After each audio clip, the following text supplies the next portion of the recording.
at the Cincinnati airport with a bouquet of sunflowers in one hand and his wife's favorite chocolate from the shop near their house in the other, and heard, through the thin wall of room 412 at the Marriott on 5th Street, a sound that rearranged everything he thought he knew about his life. For 9 years, Marcus had been the kind of husband other men described as solid. He ran a small civil engineering consultancy he had built from a single contract and a borrowed desk in his brother-in-law's spare bedroom. He had grown it to 11 employees and a reputation in 3 states for coming in on time, under budget, and right. He drove a 2016 Silverado with a cracked dashboard mount he'd been meaning to replace for 2 years, and hadn't because there was always something more pressing. He coached youth soccer on Saturday mornings in the fall. He made his wife Renata coffee before she woke up, not because she'd asked, not because it was romantic, but because she had a presentation every Thursday morning and he knew she ran better when the first thing she did wasn't waiting for something. He did it the way he did most things, without ceremony, because it needed doing, and he was there. Renata Webb was a regional sales director for a medical device company, and she was good at it. She traveled 4, sometimes 5 days a month. She was sharp and persuasive, and she understood rooms quickly. Marcus had been proud of her since the beginning, and had said so, specifically and often, because he believed that people who did things well deserved to know that someone noticed. She had been in Cincinnati for 3 days, on what she'd described as a systems rollout meeting, the kind of extended trip that happened twice a year when the company was implementing a new product line in a regional hospital network. Marcus knew the rhythm. He had heard the explanation enough times that he could have given it himself.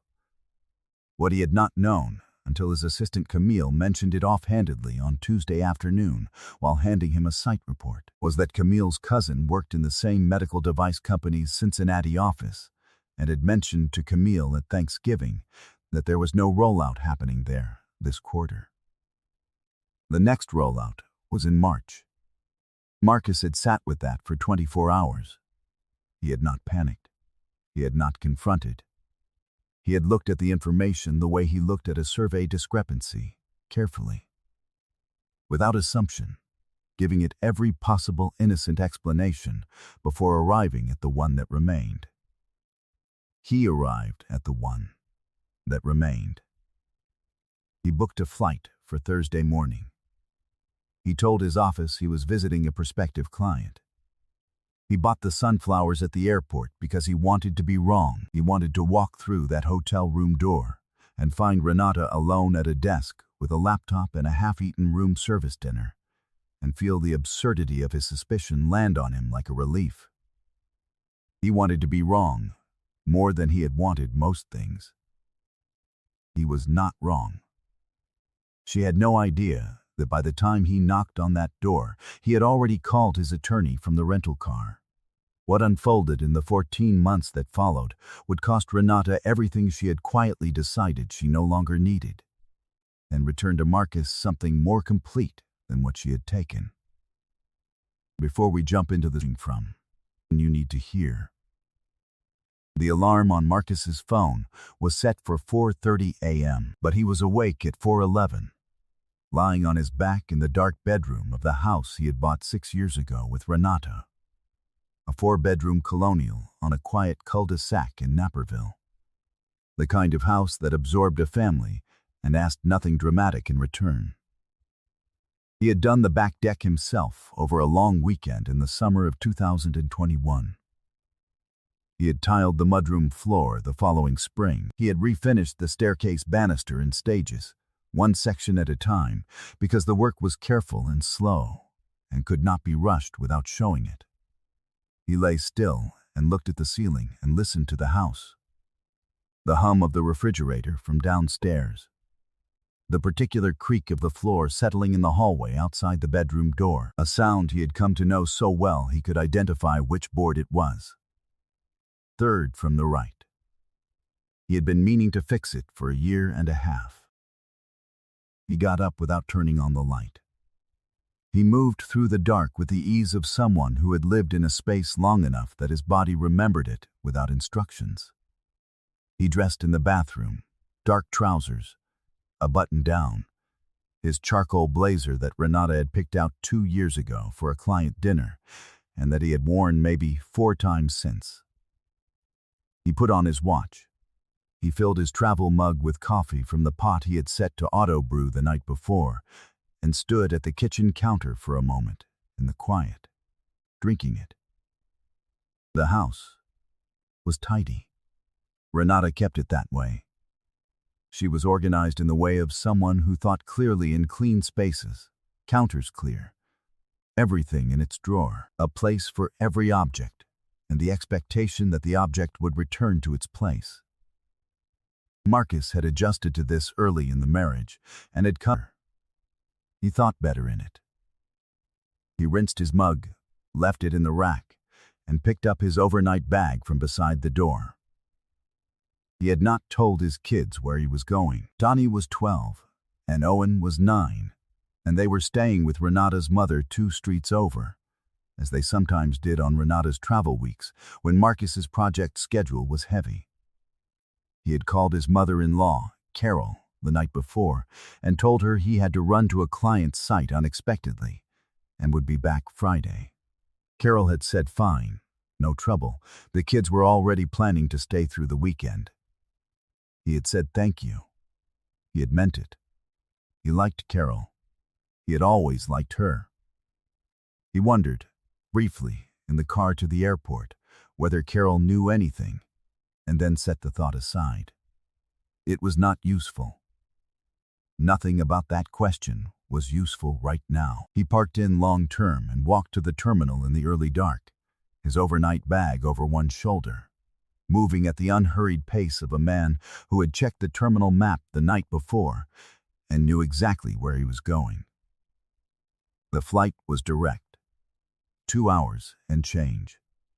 He did not sleep on the plane. He read a project brief for a drainage infrastructure bid he had been putting off reviewing, made notes in the margins in his small, careful handwriting, and drank 2 coffees from the cart without tasting them. The man beside him fell asleep before takeoff and snored lightly for the full 2 hours. Marcus did not mind. He found it oddly steadying, the presence of something so ordinary. He collected his rental car, a mid-sized sedan, gray, nothing notable, and drove toward the hotel. He had looked up the Marriott on 5th Street the night before.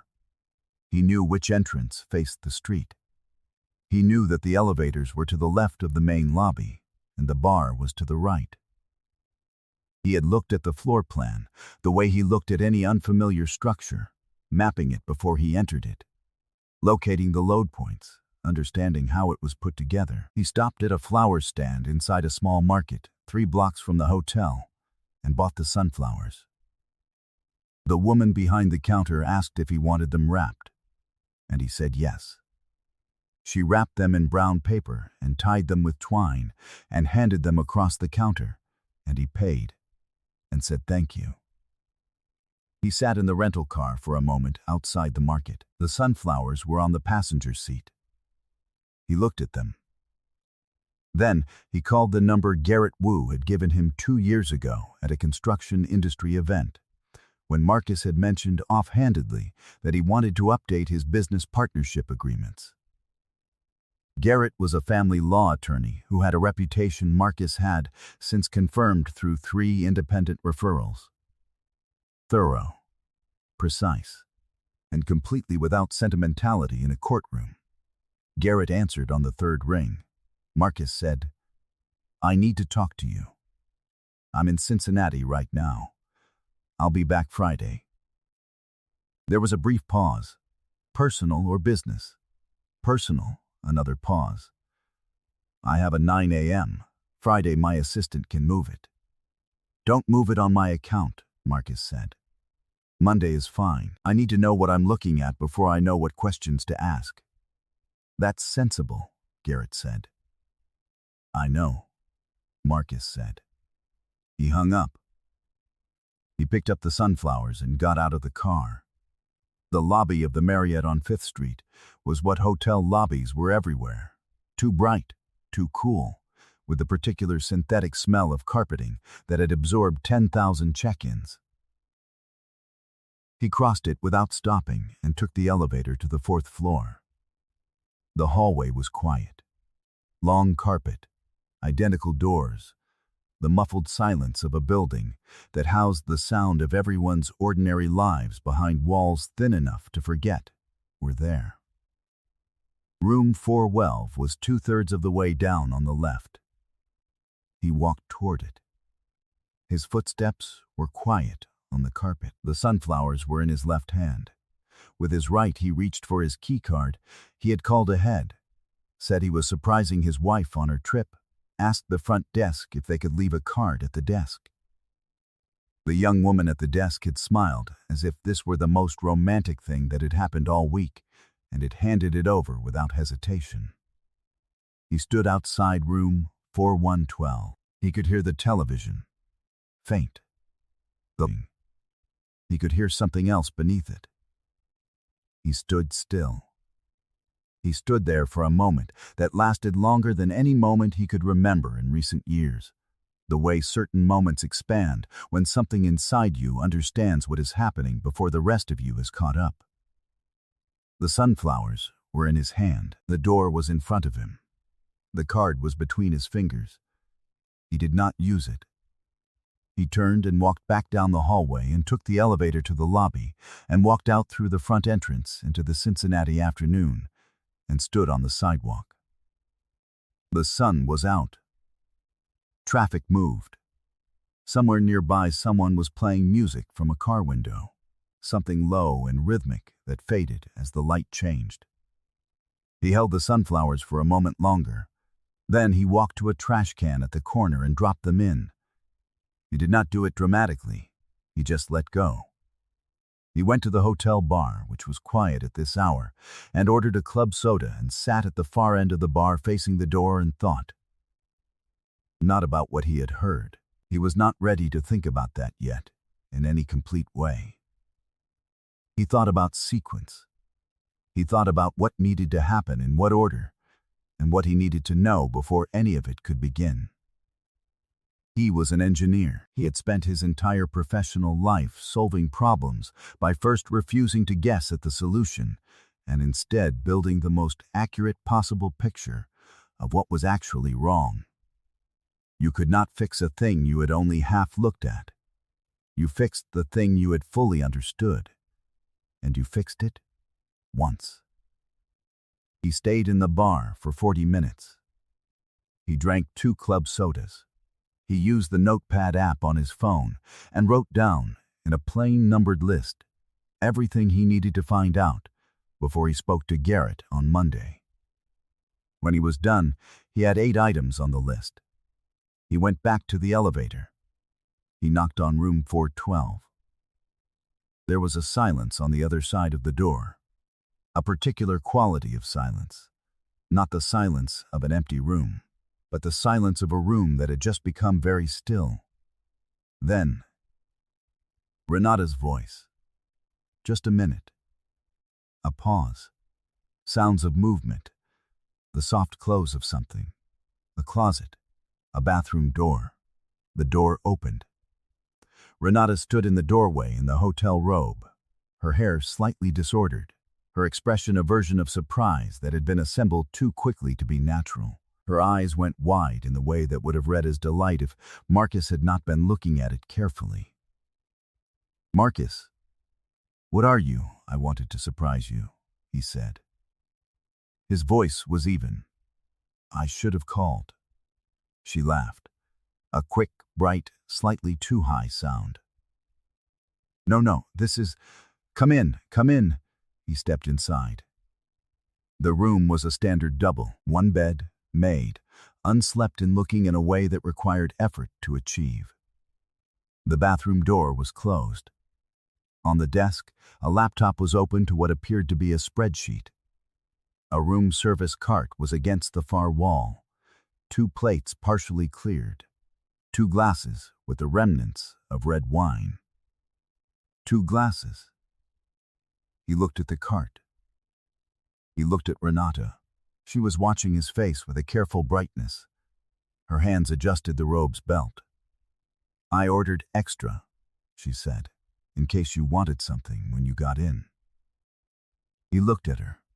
He had known Renata for 14 years. He knew the geography of her face the way he knew the geography of a job site. So well he could identify the place where something was slightly off, without being able to articulate immediately what it was. She was smiling. The smile was correct in every technical detail. It did not reach the particular place behind her eyes that it reached when it was real. "I'm actually exhausted," he said. "I think I'll just get a room downstairs and let you get back to work." Something moved through her face. Not guilt, she was too practiced for guilt. Something more like rapid calculation. "You don't have to do that," she said. "Stay here. I'm almost done." "It's fine," he said. "I should have called ahead." He picked up his bag from where he'd set it by the door. "Dinner tomorrow before I fly back?" She said yes. She said she would love that. She walked him to the door and kissed him on the cheek, and he felt the careful precision of it, the way it landed slightly to the side of where it used to land, as if the coordinates had drifted and she hadn't recalibrated. He went downstairs and booked a room on the second floor and lay down on the bed with his shoes still on and stared at the ceiling of a hotel room in a city he had no reason to be in and let the full weight of the evening settle into him. He was not crying. He was not trembling. He was doing what he did when a structure failed, lying still inside the damage, taking stock, making sure he understood the full scope of it before he touched anything. He fell asleep sometime after midnight. He took Renata to dinner the next evening at a restaurant she had chosen, Italian, dimly lit. The kind of place where the portions were small and the wines were described at length. She was warm and attentive and talked about the rollout, the meetings, the hospital administrators, the difficulty of implementing new intake protocols with the fluency of someone who had prepared thoroughly. He listened and asked questions that required specific answers, and she provided them without pause. She had prepared for this dinner. He could feel the preparation in the seams of the conversation. He said nothing about the cart. He said nothing about the 2 glasses. He asked about her flight home and confirmed that they would both be back by Saturday afternoon. He paid the check and they walked out together into the Cincinnati evening, and he put his hand briefly on the small of her back as they moved through the restaurant door. He felt her stiffen, slightly, just slightly. He said nothing. He flew home the next morning and went directly to the office and worked until 7, and then went to pick up the kids from Carol's. Owen ran at him from the front hallway, and Marcus caught him and held him for a moment longer than usual. Danny was in the kitchen helping Carol with something, and she looked up and said, "Hi, Dad," in the easy, distracted way of a 12-year-old who had no reason to think anything was different from any other Friday. He said hi. He meant it completely. He drove them home and made dinner.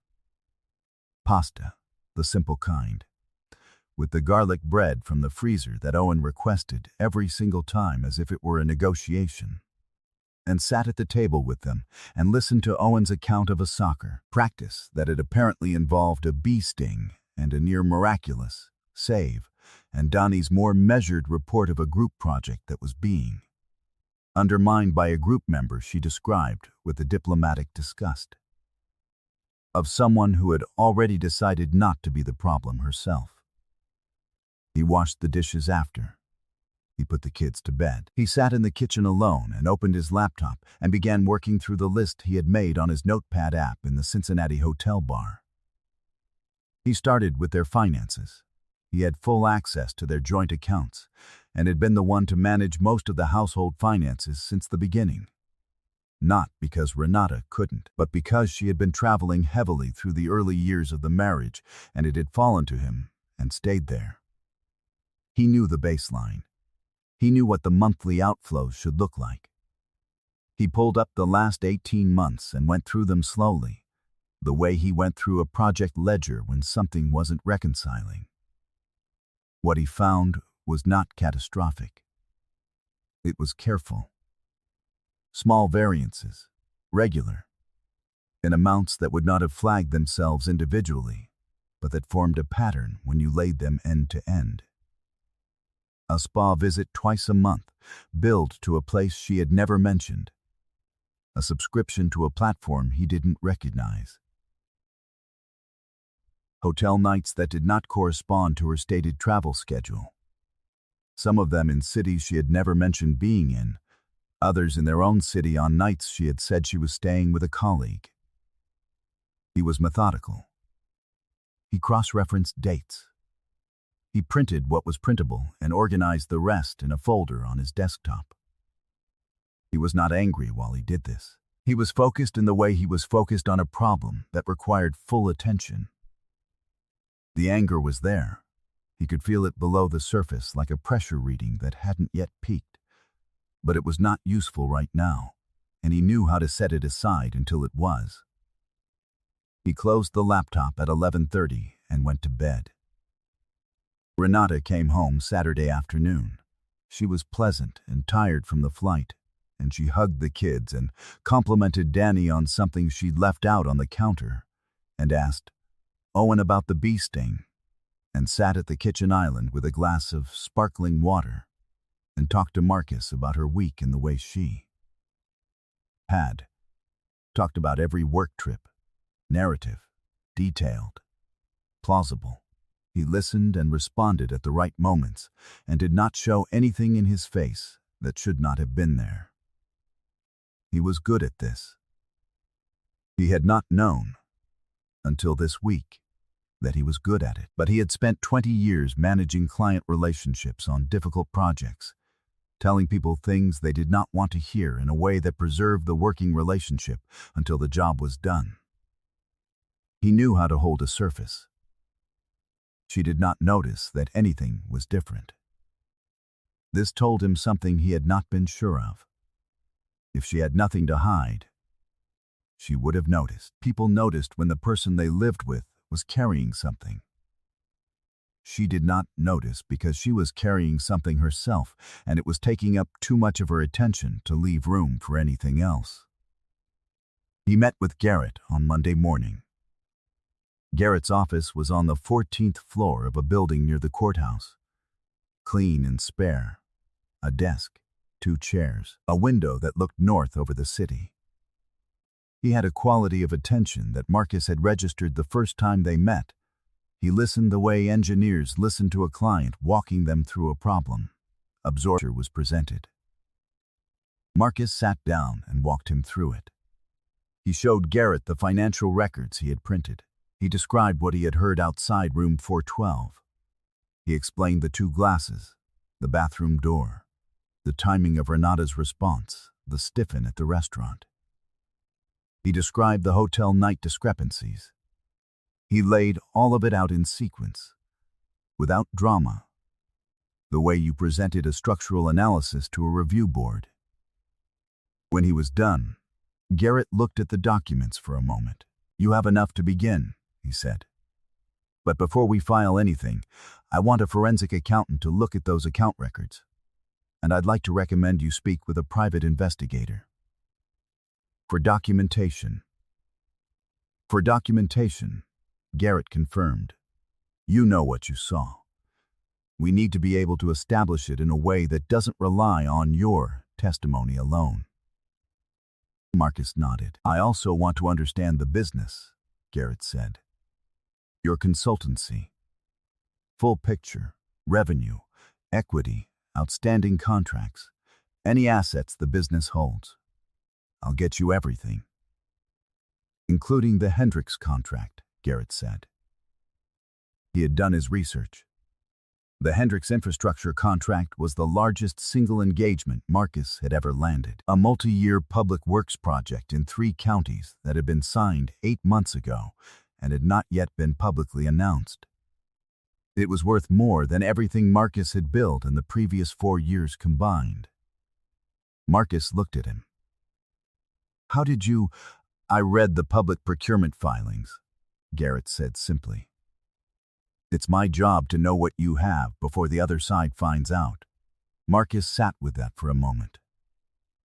"Renata doesn't know," he said. "Does she have access to your business accounts?" "No, she's never asked." Garrett wrote something on his notepad. "That may matter." The private investigator's name was Leo Strand, a former detective who now operated out of a plain office in a strip mall on the west side. He was compact and unhurried, and wore reading glasses on a chain around his neck that he did not use during their meeting. He listened to Marcus's account with the particular patient quality of someone who had heard a version of this story many times and had learned to receive it without response that might contaminate the observation. He asked 2 questions. He took 1 page of notes. "I'll need 2 weeks," he said. "Possibly 3. "Take 3, Marcus said. He drove back to the office. He walked through the building, stopping at each occupied workstation for a moment, checking in on the drainage infrastructure bid, reviewing a materials question Ray had flagged on the county road project, signing off on a subcontractor invoice. He worked until 6, and then went to pick up the kids from after-school care. He made dinner. He helped Owen with the math worksheet that Owen had been avoiding for 2 days, with the creativity of a child who had decided that avoidance was itself a form of effort. He read with Danny for 20 minutes before bed. They were working through a book she had chosen, a story about a girl who builds things, which she had picked herself from the library shelf, and which she read with the focused interest of someone who understood it from the inside. He turned off the light and stood in the hallway outside her door for a moment. Then he went downstairs and sat at the kitchen table and did not turn on the television and did not open his laptop. He just sat. The house was quiet around him. His house. The back deck he had built.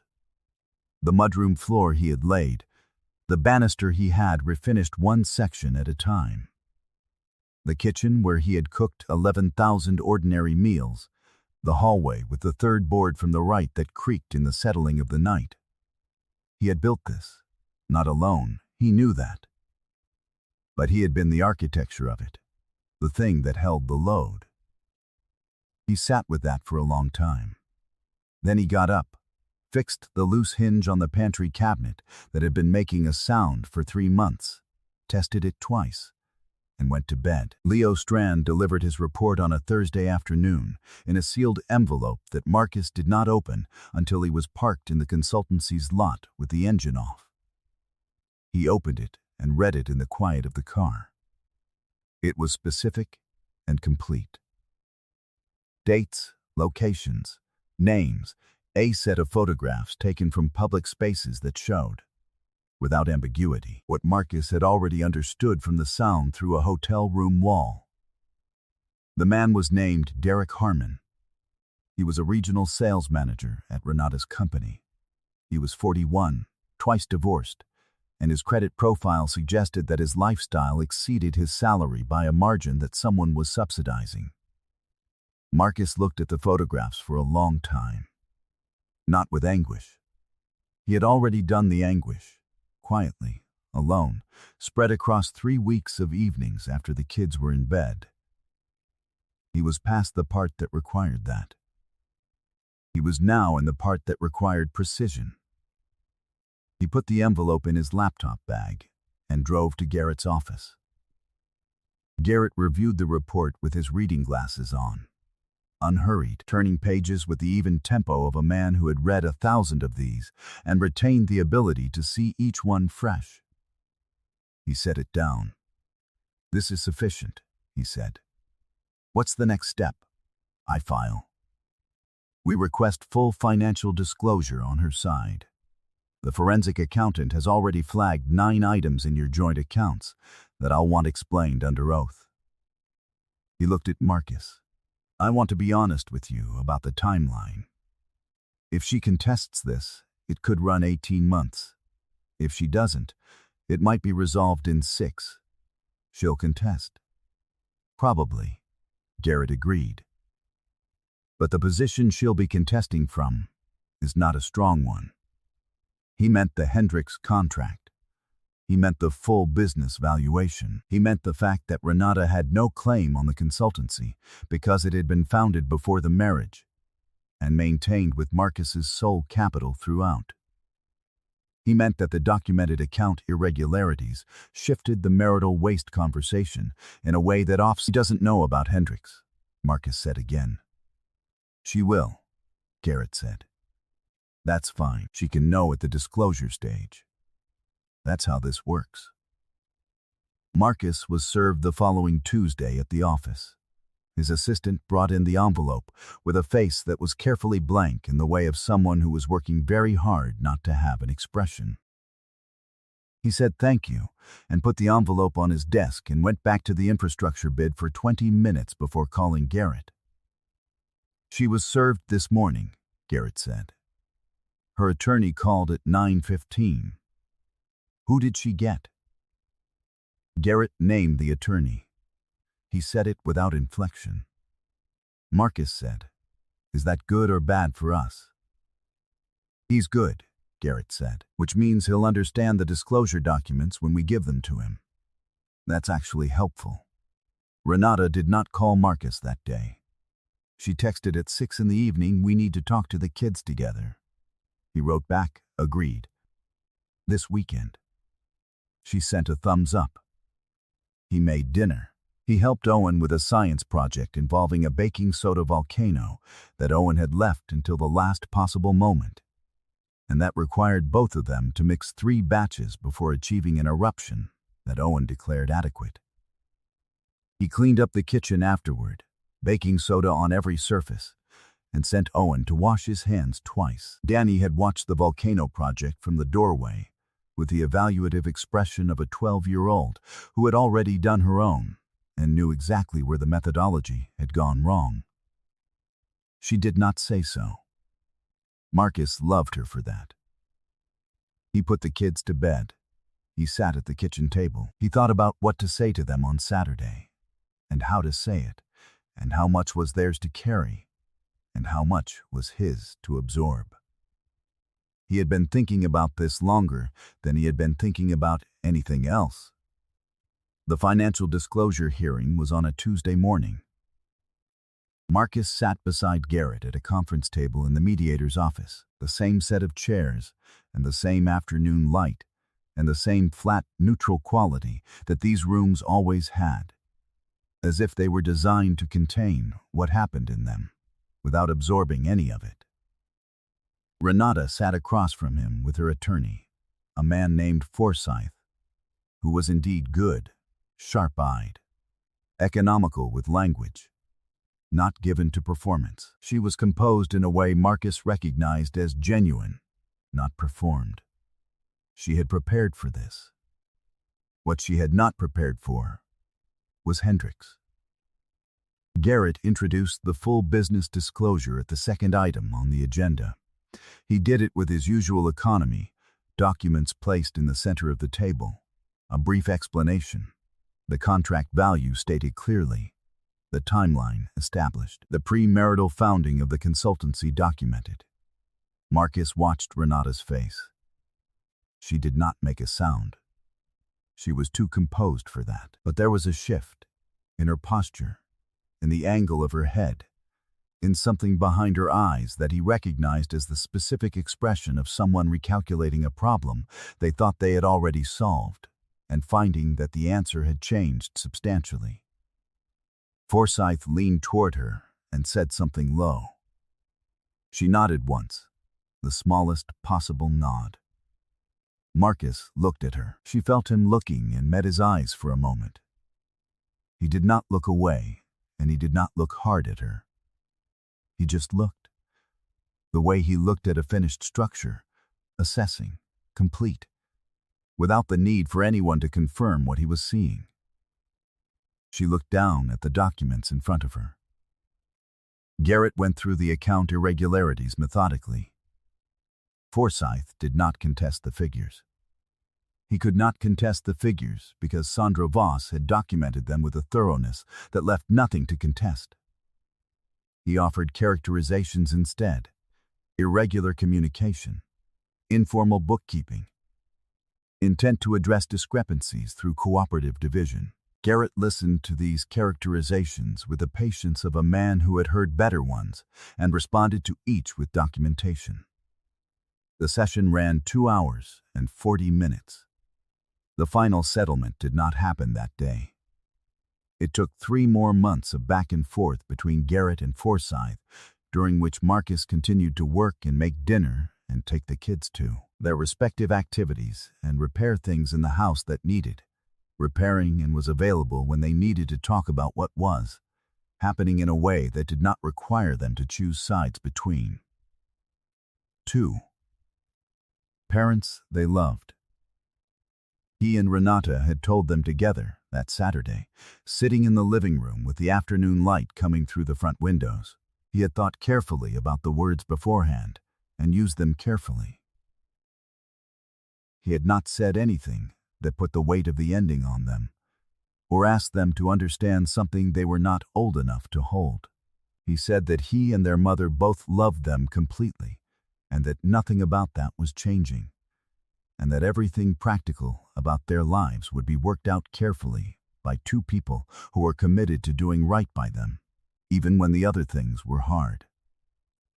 Owen had cried. Danny had not cried in the room, but she had come to Marcus's door at 11 that night and sat on the edge of his bed and not said anything for a few minutes, and then said, "You're not going to disappear." And he had said, "I am not going to disappear," and she had nodded and gone back to her room.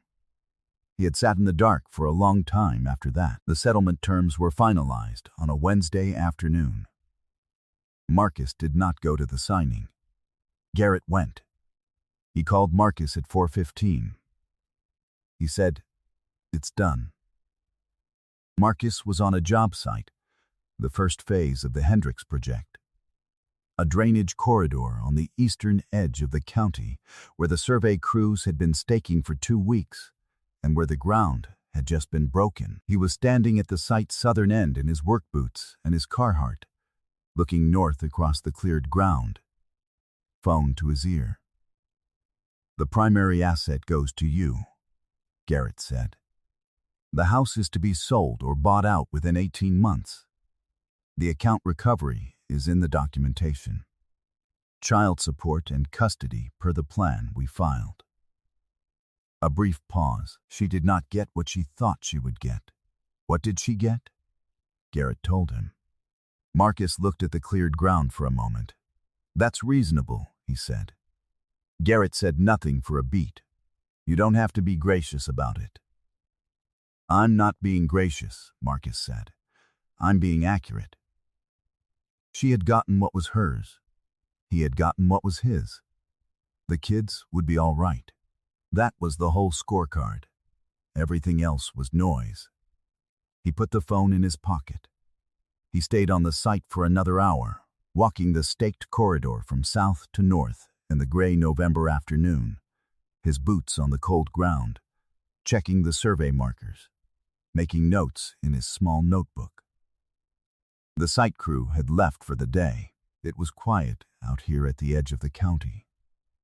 Just the sound of the wind across the cleared ground, and somewhere to the east a crow calling once, and then going silent.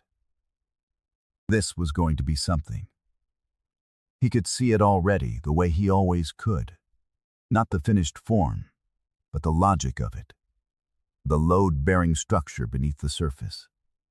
The thing that would last. He walked back to his truck and drove home. The kids were at Renata's that week. The house was quiet in the specific way it was quiet when it was only him in it. Different from the night quiet, more complete. No sense of another person's breathing behind a closed door.